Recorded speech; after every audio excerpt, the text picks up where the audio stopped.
루벤은 어머니 레아를 위해 귀한 약초인 합한채를 발견합니다. 이 약초는 당시 사람들에게 임신에 효과가 있다고 믿어졌기 때문에 매우 소중했고 아버지 야곱의 사랑을 받지 못하는 어머니를 위해 이 식물을 선물하려 했습니다. 하지만 야곱의 사랑을 독차지한 둘째 부인 라헬이 이 소식을 듣고 합한채를 간절히 원하게 됩니다. 라헬은 자식을 갖지 못했기 때문에 이 약초가 필요했고 합한채를 얻기 위해 언니 레아에게 야곱과의 잠자리를 양보하겠다고 제안합니다. 레아는 루벤이 가져온 합한채를 라헬에게 주고 그 대가로 야곱과 잠자리를 갖게 됩니다. 루벤의 마음속에는 아버지 야곱에 대한 원망이 점점 커져갔고 아버지에 대한 반항으로 라헬의 시녀이자 아버지의 첩인 빌하와 불륜을 저지르게 됩니다.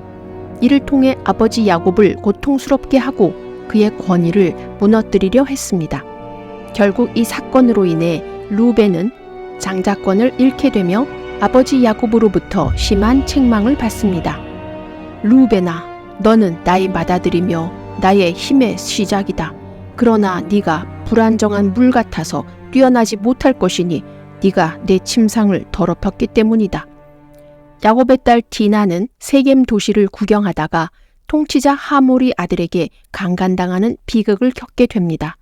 하몰의 아들은 디나를 강간했지만 그녀의 순결함과 품위에 반해 결혼을 원했고 야곱의 아들 시므온과 레위는 이 상황을 이용하여 세겜의 남자들에게 결혼 조건으로 할례를 요구합니다.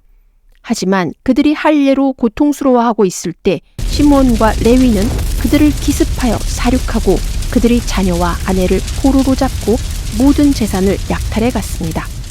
이로 인해 야곱은 가족 전체가 위험에 빠질까 두려워하며 시몬과 레위를 강하게 꾸짖습니다. 그러나 시몬과 레위는 우리 누이를 장기처럼 다루게 놔둬야 합니까? 라고 반문하며 아버지에게 반발합니다. 이제 아버지 야곱의 권위는 본격적으로 실추되고 있었습니다.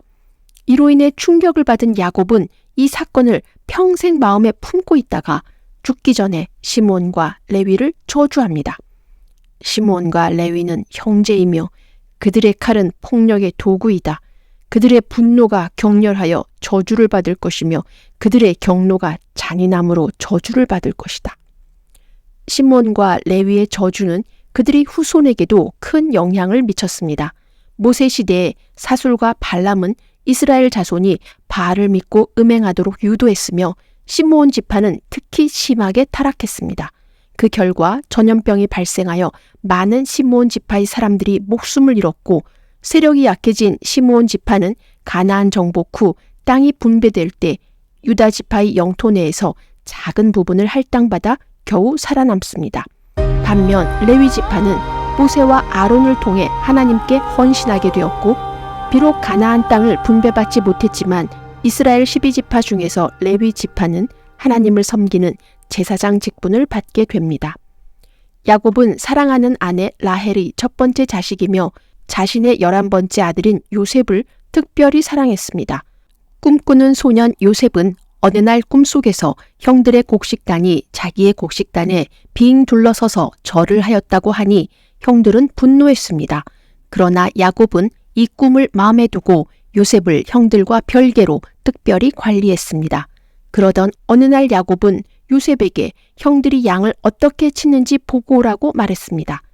그 기회를 놓치지 않고 요셉과 집안이 차기 권력을 경쟁하던 배다른 둘째 시므온은 자신의 형제들을 선동하며 요셉을 구덩이에 던져 죽이려고 합니다. 그러나 장남 르우벤은 이에 반대합니다. 그는 이미 아버지 야곱이 눈밖에 나 있었기 때문에 요셉을 죽이는 일에 가담할 경우 모든 책임이 자신에게 돌아올까 두려웠던 것이죠.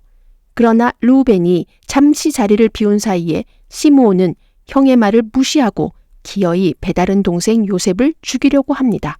요셉이 사라지면 야곱의 집안에서 실권자는 자신이 되기 때문입니다. 야곱의 둘째 아들 시므온이 요셉을 구덩이에 던져 죽이려고 할 때 낙타를 탄 이스마엘 상인들의 행렬이 눈에 들어오고 넷째인 유다는 요셉을 죽이는 대신 종으로 팔아버리자고 제안합니다.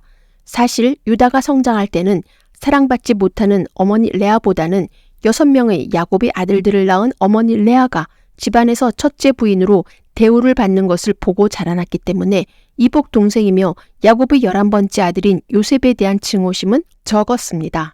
이후 이스마엘 상인들에게 팔려간 요셉은 이집트에서 노예로 팔려가 파란만장한 삶을 살게 됩니다. 야곱의 아들들이 아버지에게 요셉이 죽었다고 거짓 보고를 하자 야곱은 절망에 빠져 급격히 쇠약해집니다. 그 후 실제로 야곱의 둘째 아들인 시므온의 권위는 더욱 강해지지만 형제들 사이의 갈등도 더욱 깊어집니다. 특히 야곱의 넷째 아들인 유다는 과격한 성격의 둘째 시므온이 아버지를 무시하며 집안의 주인 역할을 하는 것을 더 이상 참기가 어려워집니다. 이후 유다는 가나안 여자와 결혼을 하고 자기 형제들로부터 떠납니다. 가나안을 비롯한 중동 지역에 극심한 기근이 닥치고 야곱의 아들들은 식량을 찾아 이집트에 갔다가 그곳에서 이복 형제 요셉을 만나지만 총리가 된 그를 알아보지 못합니다. 요셉은 이복 형제들을 스파이로 몰며 친동생 베냐민을 데려오라고 압박합니다. 그러면서 요셉은 자신을 죽이는 데 앞장섰던 둘째 이복 형인 시므온을 이집트 감옥에 투옥시킵니다. 이복 형제들은 집으로 가는 길에 요셉이 준 식량과 함께 자루에 숨겨진 돈뭉치를 발견하고 두려워하지만 결국 가져온 식량이 떨어지자 식량을 구하기 위해 다시 이집트로 가야만 했습니다. 이집트로 가기 위해서는 베냐민을 데리고 가야 하는데 아버지 야곱이 반대합니다. 그러자 야곱의 아들들은 두려운 마음에 이집트에 갈 수 없다고 할 때 넷째 아들 유다가 나서서 책임지고 아버지 야곱을 설득하여 요셉의 친동생이며 야곱의 12번째 아들인 베냐민을 데리고 형제들과 함께 식량을 구하기 위해 이집트로 갑니다. 요셉은 이복 형제들의 진심을 시험하기 위해 베냐민을 이집트의 종으로 두겠다고 위협했고 이때 유다가 나서서 베냐민 대신에 자신을 종으로 삼아달라고 간청합니다. 유다의 이 헌신적인 모습에 요셉은 자신의 정체를 밝히고 형제들을 용서합니다. 야곱은 유다의 리더십을 인정하고 그를 축복합니다. 유다야, 네 형제들이 너를 찬양할 것이다. 왕의 홀이 유다에게서 떠나지 아니하며 그에게 모든 백성이 복종하리로다.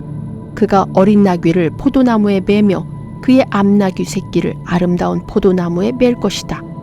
이 축복대로 유다는 그의 형제들 중에서 지도자적 위치를 차지하였으며 유다 지파에서 다윗 왕이 나오고 궁극적으로 예수 그리스도가 나옵니다. 17세에 어린 요셉이 죽었다고 생각하고 절망과 고통 속에서 지냈던 야곱은 22년의 세월이 지나 요셉이 이집트의 총리가 되었다는 소식을 아들들로부터 듣게 됩니다. 너무나 사랑스럽고 보고 싶었던 아들이 이제 39세가 되어 아버지 야곱과 감격적인 재회를 하게 됩니다. 더구나 요셉은 이집트 총리로 기근에 시달리는 야곱의 대식구를 구했으니 얼마나 귀한 아들입니까? 야곱은 요셉의 두 아들 에브라임과 므낫세를 자신의 양자로 삼아 요셉의 몫을 2배로 줍니다. 이후 에브라임 지파는 이스라엘의 12지파의 대표적인 지파가 되었고 후에 에브라임 지파의 여호수아는 모세에 이어 이스라엘 백성을 이끌고 가나안 지역을 정복합니다. 야곱의 아들들의 이야기가 흥미로웠나요? 이 이야기는 단순한 가족사가 아니라 하나님의 섭리와 인간의 죄성과 회개를 담고 있습니다. 이 이야기들을 통해 우리는 하나님의 계획이 어떻게 펼쳐지는지, 인간이 그 속에서 어떻게 변해가는지를 묵상하는 시간이 되기를 기도드립니다. 아멘.